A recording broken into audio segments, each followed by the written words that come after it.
A very good afternoon to you on this Sunday afternoon. Beautiful day. First time I've put some washing out onto the line. Wonderful. Spring feels like it's trying to break through. So today I thought I'd talk about SLRs versus rangefinders.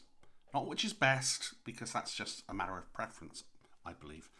But just to try and demystify a few things about them.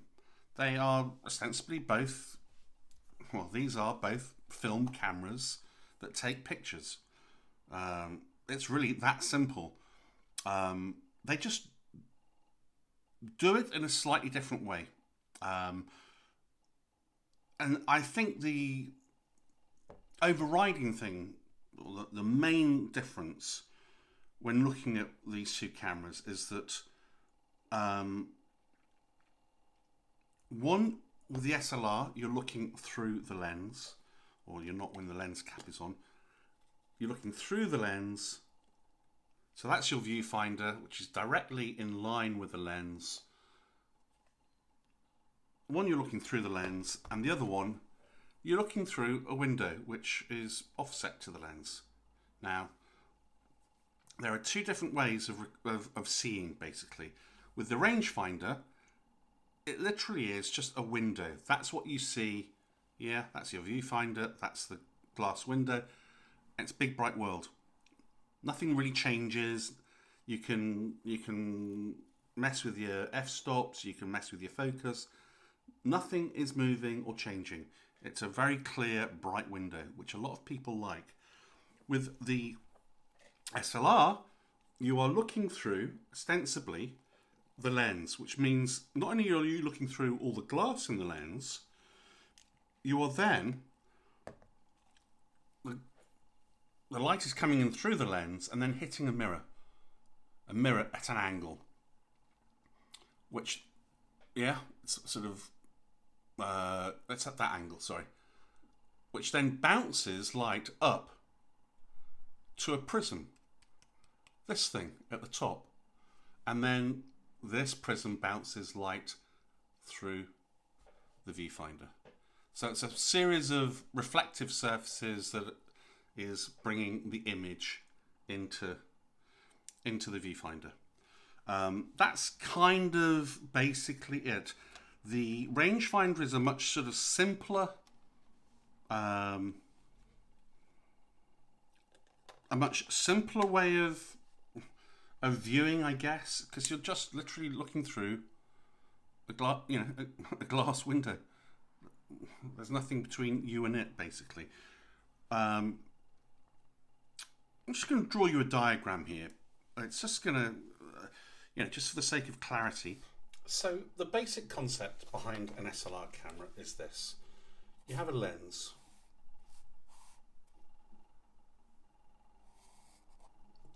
Then a body like so,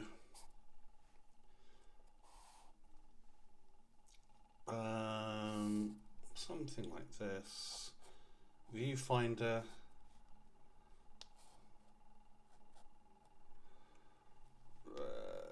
yeah, losing a little bit of scale here, but I think you get the basic concept. You have a mirror here. So basically you have, I don't know, a person here, the thing you're photographing, and then that is basically light entering the lens like so, and then hitting this mirror, which is at an angle, which then bounces the light up. Let's kind of have a bit of a prism going on here, which is what it is. Light bouncing up to this prism, hitting this surface, which is at an angle, which then bounces it down to this reflected surface, which then allows you to see the image. So in essence, you are looking through the lens.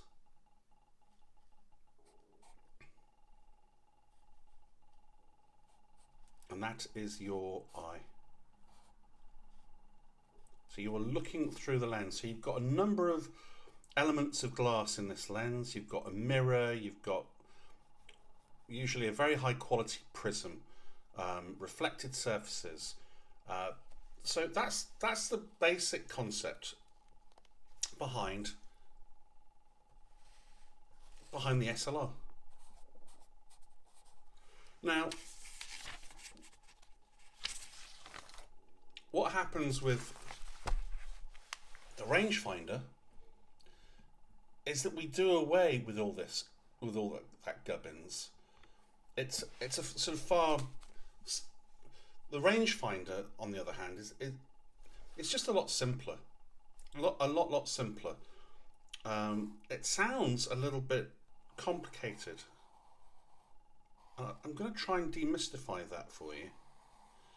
So if that's our body, we normally have a lens around about here, something like that, maybe a bit further over, but thereabouts. Then we have our viewfinder here, the thing that we look through. Yeah, this is our eye. We're looking through the viewfinder, and we basically just have a window here. It's a window.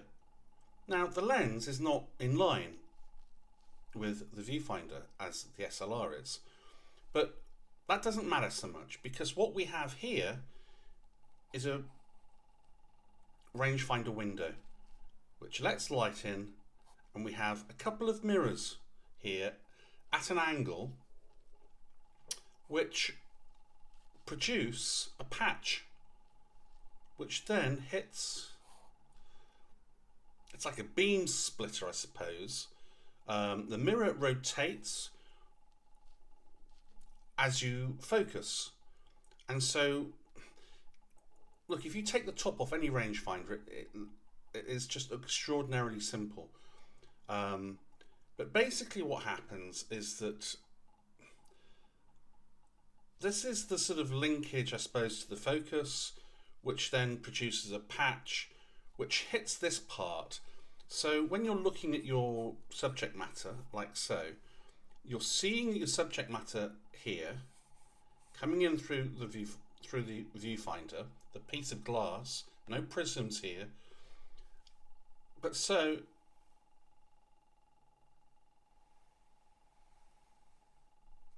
is this window here, which I've not. This lens should be further over. I haven't done it correctly, but it basically triangulates your focus for you. So this can be slightly out to what you see. Basically, the closer the subject matter is to the lens, the more it can be slightly out to what you actually see through the viewfinder. But it's not a big deal. You know, it freaks people out a little bit. It doesn't really affect anything. SLRs are also, people think that they are 100%. Most of them aren't. Most of them are about 92% coverage. One or two, like the F3, is 100%. What you see is what you get. But it's just a different way of viewing the world. I think that's the easiest way to describe it. It's just a simpler, easier way of looking out and seeing what you see. Basically, it's you're just looking through a window instead of through the lens.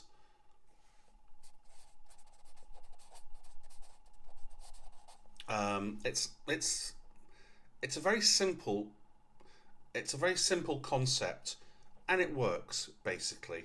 And because it's simpler, because it doesn't have mirrors that are flapping up and down, because it doesn't have prisms, the bodies are basically smaller and normally lighter.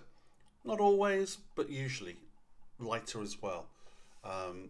And yeah, that's possibly why some people prefer rangefinders. There's no right or wrong here, just differences, that's all. But hopefully that will sort of give you a better idea as to what's going on. Both take pictures, both record pictures. It's just a slightly different way of viewing your image, in essence. And that is basically it. That's, you know, light coming in through one, gets ricocheted, bounced up.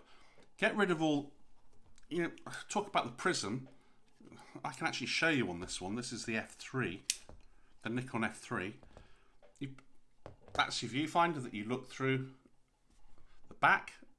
Yeah, that goes to your eye. And basically, the light is coming up from that mirror and hitting that. That's the prism. Very, very high quality piece of glass. Bouncing that image back in through the viewfinder.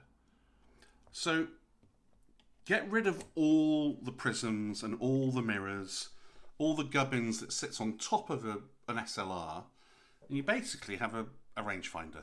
The rangefinder, as I said, just has, if you take this top plate off, you just have a couple of angled mirrors that enables you to focus. It just has a small little patch in the middle, but nothing is changing other than the patch. Just a small little rectangle. So it's very quick, very, very easy to focus, and your window to the world remains unchanged. And that's one of the beauties of the rangefinder. That said, however, some people kind of go, well, I'm looking through the glass, all my image, all my viewfinder is blurred until I find focus. Even then, it's not perfectly clear because you've got Fresnel lenses. So it doesn't become as clear as the rangefinder. But, you know, some people like that. Some people just like the clarity, the simplicity of the rangefinder. I think most people prefer the rangefinder because it's smaller. Typically, I mean, this is a pancake lens, so it doesn't really give you a great idea of how big lenses get. But SLR cameras or SLR camera lenses are, for the vast majority of the time, a lot larger than this. They are considerably bulkier, and I mean, look, Leica do a 50mm lens called a Noctilux, which is humongous, but that's the exception rather than the rule. Generally speaking, rangefinder lenses are a lot smaller and a lot more compact. In terms of actual body size, look, there's not an awful lot. Yeah, the rangefinder is a bit smaller, but it's when you do that you start to notice. The camera bodies are more or less the same, but this big, you know, gubbins on top makes it look bigger, and it probably is heavier. I mean, in terms of actual weight of the body, you know, it's kind of a bit weird with this one because people say Leica, you know, Leicas anyway are fairly heavy. I would say they're about the same weight. This is made of brass. This is made of magnesium. I would say these two are about the same weight. Maybe the Nikon is slightly heavier because of that prism, because of that big load of glass. However, I think the main difference is not only the size of the lens, but here's the weird thing. Which is heavier? This is the SLR Nikon lens. This is the smaller diameter Leica lens. Which is heavier? This is about twice the weight of the Nikon lens. That feels like a piece of lead. I mean, it's just absolutely dense, heavy. And for me, although it's not that large, you know, I don't think that's especially heavy. I don't think Leica bodies are especially heavy. This isn't, you know, this isn't especially heavy. When you couple it with a lens, a hefty lens, even though it's small, it is packed full of very high quality glass. Couple it with the body, then it's not heavy, but it feels heavier than it looks. Let's put it like that. And it's largely due to that glass.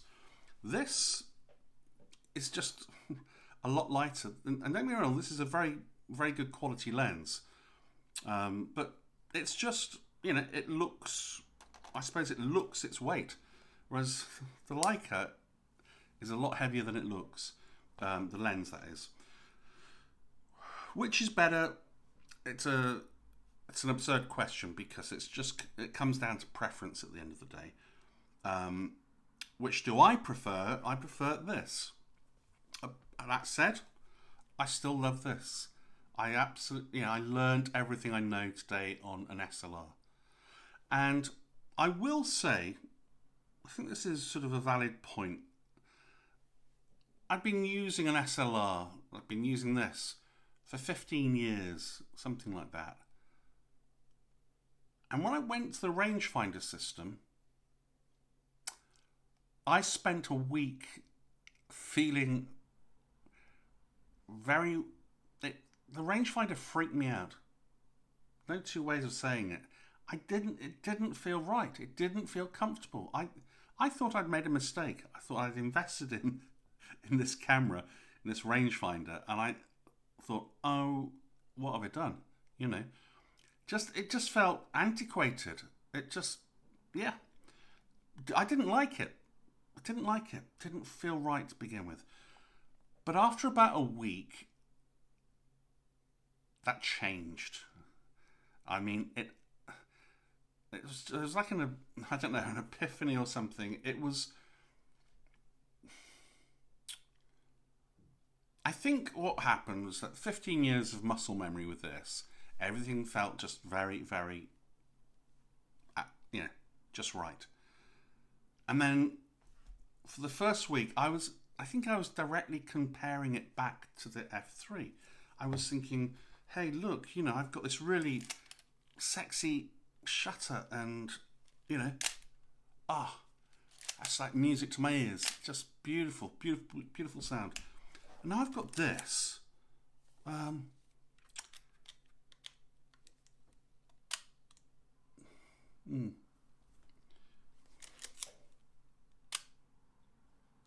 Yeah, okay, whatever.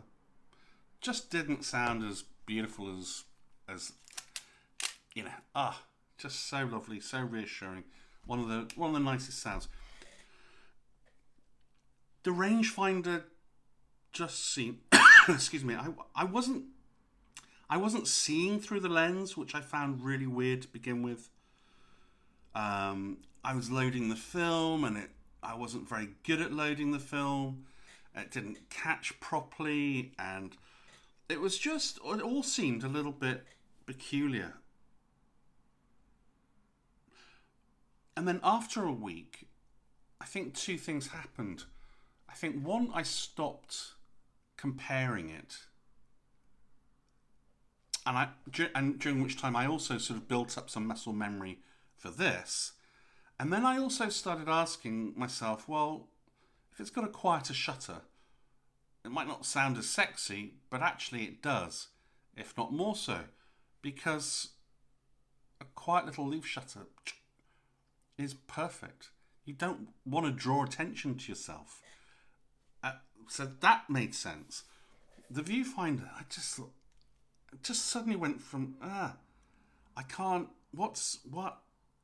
It was just the fact that it was different. The best way I can describe it is if you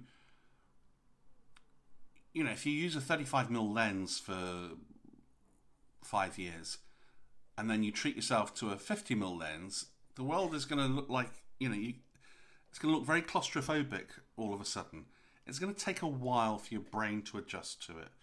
And vice versa, if you use the 50 for 5 years and suddenly stuck a 35 on, there's not a huge difference, but there is to your brain. Suddenly you're walking up too close, or not far, or not close enough, depending. It's there's an adjustment to be made. But as soon as I made the adjustment, after about a week, everything made sense.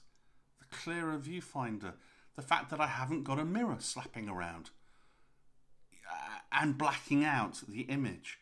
When I thought about it, suddenly the anxiety went. It was like I get it. This makes total and utter sense. And it started to feel great as well. And I started to build up the muscle memory, and it just started to feel very natural. It was just going from something that I've been using for a long time. Even the film, I can load a film faster than, as fast, at least as fast as I could loading the SLR. It's just a technique. The more you do it, the better you get at it. And yeah, to begin with, I was fumbling around and not pushing the cartridge in far enough. And, it was just that sort of newness, that sort of, doesn't feel as automatic as it. And it wasn't as automatic because I hadn't done it enough times to. I think the SLR is probably easier initially to load. This takes a little bit of practice, that's all. But once you've got it, it's very, very quick. And it's just a simpler, I would say, just a much simpler way of photographing. SLRs tend to be platforms for a lot more accessories, which, is a good thing. If you're going to use them, if you need accessories, they tend to have faster flash syncs, but I don't use flash, so that doesn't. They tend to be faster shutter speeds. Not always, but it depends whether you've got an electronic shutter or not. If it's electronic, then you've normally got faster shutter speeds, like on the better rangefinder camera. But it's just working out what you want to photograph. I mean, if I exaggerate to demonstrate a point, if I shot sport where I needed to freeze lots of frames, slow that ball down before it hits the top right hand corner of the net, then I wouldn't even think about a rangefinder. It wouldn't be a consideration. I would use a DSLR or an SLR with an attachment on, with a motor wind on that shoots 12 frames a second or whatever. So it depends what you're photographing. I photograph reportage and street photography, the human condition, and this is, for me, perfect. Could I do it with that? Absolutely I could. And greatly enjoy it as well. Do I ever use that? No, I don't. I use that. That's what I use. This is my preference. But not because that isn't any good. This is a very, very high quality camera. So is this. It's just the way in which it works and the way I like to photograph and the feel of it and the small lenses I love. That's just me. That's how I don't want big lenses. I want to carry all that club around with me. And I love the purity, the simplicity of the viewfinder. Boom, I've got focus, so quickly. And everything's clear. I love that clarity, and I love how the lens is bringing in light and just hitting that film plane. Shutter opens, bang, your images. It's not a whole series of mirrors, angles, and prisms, and But there's nothing wrong with that. There's absolutely nothing wrong with that. In fact, for 15 years, there was everything right with it. I could very easily not have discovered the rangefinder, and I'd still be shooting with that. Very, very happily. Thank you very much. Maybe some people are thinking, oh, well, I can't afford a light. Well, you know what? There are lots of other makes of rangefinder cameras. Some very good ones. Some probably not so good, but some very good ones at much more affordable prices. And I'm not saying, you should go with rangefinder at all. It's as I say, just purely down to your own feeling of how you like to photograph and what feels right for you. I mean, I will say 100%. There's nothing on this rangefinder that I want. Nothing I wish I'd put on. Nothing I wish I'd take off. It is the perfect. Nothing's perfect, is it? But I can't think of anything wrong with this. I can't think of anything I don't really enjoy about this camera. Nothing. Um, it's simple, you know, and I like simple. I don't like loads of gadgets and loads of, you know, I can use this in a very simple way. It's got a lot more on it. It does a lot more, but I don't use all that stuff. So I can just use it really, really simply. And, you know, which takes a better picture, I think is a very... I think that just comes down to lens, not the body. The body's just a box with a hole in it. Yeah? The lens is what it's all about. I keep a filter on that one, B&W I think it is, just because the lenses back then were not as coated as the ones are today. I don't put a lens on that. I probably should to protect it, but I don't. I'll use a lens hood to protect it from light, but on a very sunny day. But that's the pancake lens. There are 3 versions of that: the Japanese, the American, and the European. That's the Japanese one, which is the most expensive and the best, bar none. SLRs tend to focus a bit closer. This is 0.45 meters. That's 0.7. Is that important to you? I don't know. This takes extremely, you know, this is I would say the best lens, 50mm lens Nikon has ever made. It's not the fastest, but I think it's the best. It's not the fastest, but I would argue it's the sharpest. It's 1.8, so you know it isn't the fastest. It's certainly the Japanese version anyway. I can't speak for the European. Apparently the optics are supposed to be the same, but it's a lot looser. The focus mechanism isn't as nearly as good, and there's plastic involved. It's a lighter lens for sure. I know that. The way you can tell a Japanese is that it says Nikon. The most important thing, which people can't con you on, because there are people selling European and American versions of this for Japanese prices, but they can't. Nobody can con you if you look at the serial number there. The Japanese one always begins with 2. I think 2 2s, but definitely 2. The other ones I think are 4 and something else maybe, but the Japanese always start, and it's the only one that focuses to 0.45, 0.45. The other ones I think are 0.7. I might be wrong about that, I'm not sure, but they're not 0.45, I know that. But you know, that's a staggering lens. I'm not a pixel peeper. I get it as sharp as I can in the camera, and I think developing your film is far more important.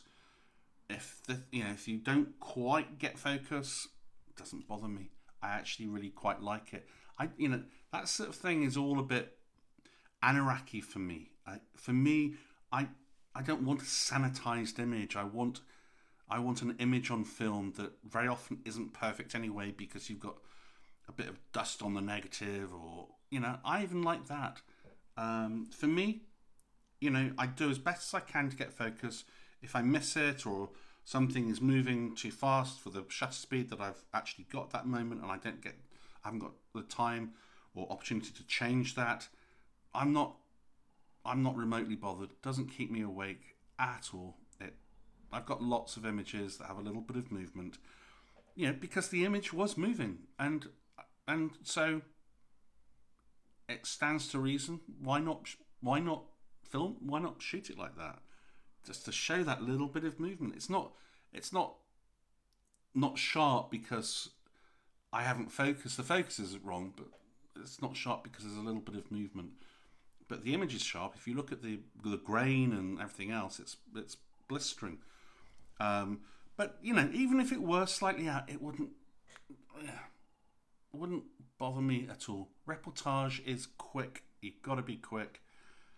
If it's sharp, bang on sharp, that's great as well, you know. But for me, it's about lens. I don't want vignetting all over every image I take. It might look good on one or two, but I don't want it on every negative. Sorry, you know. I want a sharpness side to side, top to bottom. And both of these lenses are phenomenal. I would say that is probably the better lens, the sharper lens, the better technical lens from side to side, top to top. But you know what? I've never ever got one and compared the two because I don't care. They're both excellent lenses. End of story. You know, they work for me, and you know, it's about the image. That's what's important. It's not about me saying, look how technically brilliant I am. Yeah, of course it's important, but you do as best you can. But what's better to look at? A technically perfect image, but the subject matter's boring, or a really amazingly interesting, aesthetically interesting image, but it's slightly not perfectly sharp or not perfect. You know, I would rather look at the latter every single day. Every single day. But that's just my preference. So I honestly don't think, you know, as long as you get good glass, that's one example. That's another example. You know, get good glass, and either are great. And it's just about preference. Then it's just about preference of how you like your body to work, how you like to view your image. Does that blackout bother you? Didn't bother me for 15 years. Didn't bother me at all. It was only when it wasn't happening that I thought, oh, that's even better, you know. But I'm happy shooting both. I've still retained my muscle memory for that as well. So it's not like I use that all the time, and it's very, you know, it jars when I use the SLR. Not at all. I can use that like no problem whatsoever. I love both of them, but if I had to decide, my preference is that. That's just me. That's not a right or a wrong. That's just a preference. So hopefully that's kind of given you a little bit of information, sort of opened it all up a little bit. I remember, you know, somebody suggested that I do this vlog, and I kind of thought, doesn't everybody know? And I thought, no, I didn't. You know, I think when I was at college and I knew about rangefinders, but I just put them down as these.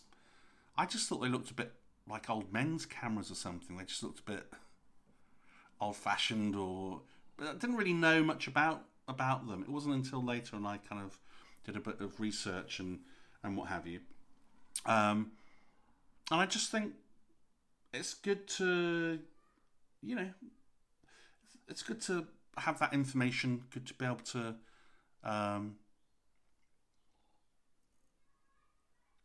it's just good to put it out there, and if it helps, great. Maybe you're looking for a camera and you want to know which way to go. Maybe you don't. Maybe it's just, you know, hopefully interesting. But yeah, that's I think that's all I can say on it. I mean, if I've missed things out, which I'm sure I have, then ask in the box. If I can answer, I will. If I can't, I'll tell you. So, yeah. Thank you very much for stopping by, and see you for the next one.